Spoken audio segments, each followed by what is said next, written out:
For quite a number of 50-somethings, the ZX81 was our first computer.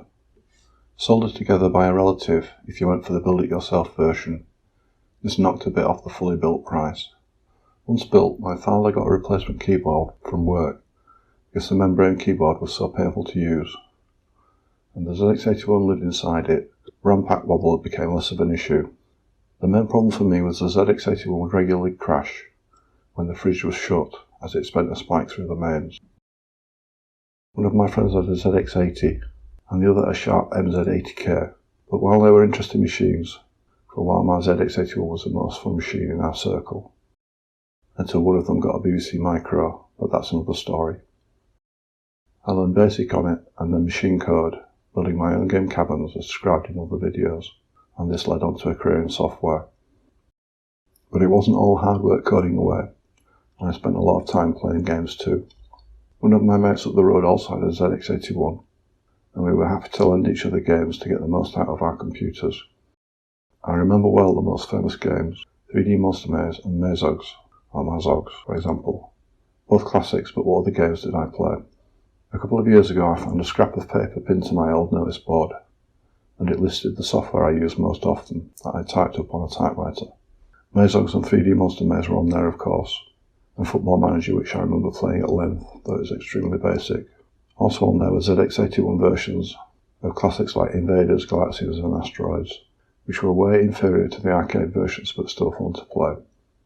TFO I think was a kind of database program, and Turbo was a super simple driving game, to kill the games you typed in from magazines. I'll look at the games on this list in this video. I would say it was my top 10 games, but I know there are other games for the ZX81 that I sorely wanted and never got to play. For example, Trader and Black Crystal. My pocket money didn't stretch to them. Scramble. Written in machine code, this is a still playable version of the arcade classic.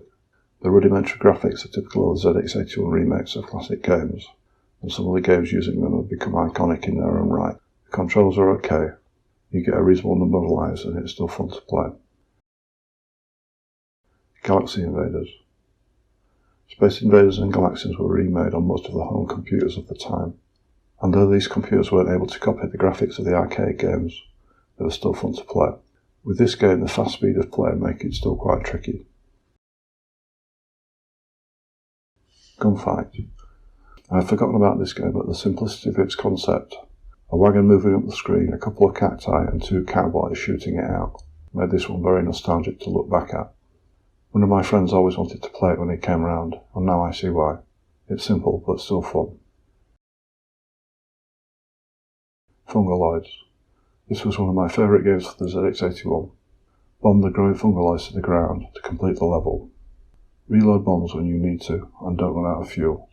It sounds very simple, but actually quite tricky to play, and its speed is quite challenging. Snake Bite. This was one I loved to play. Super simple and became a classic on Nokia feature phones. This version allowed you to build your own maze, and then attack the snake, eating away at its tail while it's in defensive mode, but make sure you're not too close when it turns on the attack. Mazogs. Along with 3D Monster Maze, one of the top games on the ZX81. Its large sprite-like graphics made it stand out from the other block graphic games on the ZX81. Search the maze for the treasure, and bring it back to the exit without being killed by the Mazogs. The prisoners in the walls hint at which way to go. An absolute classic. 3D Monster Maze. 3D Monster Maze is the game that most people remember on the ZX81. Often discussed as the first survival horror game, it was a truly genius creation for its time and still very playable. Try to find the exit in the maze while avoiding the T-Rex. With no sound, just messages on how close the T-Rex is, raising the suspense to another level.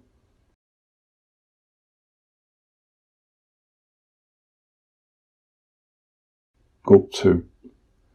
I remember liking this because it was so fast. You could really zip around the maze eating the pills.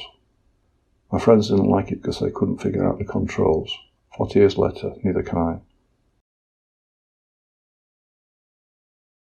The Gauntlet. This game felt like one of the more meaty titles for the ZX81. The graphics were about the best you could get on the ZX81, and it's still quite challenging to play. The size of the ship and the control keys make it quite difficult at first. and you have to stick at it to get through the gauntlet.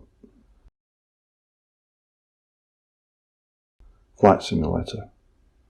I remember putting a lot of time into this game as a teenager, but now while the lower part of the screen showing the controls are fine, the minimalist display through the cockpit window seems too simplistic to keep me playing it. I don't think this is aged too well, if I'm honest. 3D Defender. This was a tough game to play. The controls moved you diagonally across the planet, and the spaceships coming at you weren't too easy to track, but with time on your hands as a teenager you could stick at it, get good at it, and find it rewarding. As I went through the list, I realised there were 3 other games I loved that should have been on it that weren't. Crazy Kong, Bomber and City Patrol. I think I must have acquired these games after I made the list, and maybe I'll look at them in another video. So that rounds up my favourite ZX81 games at the time. Tell me what games I missed in the comments and which other games are still worth a play.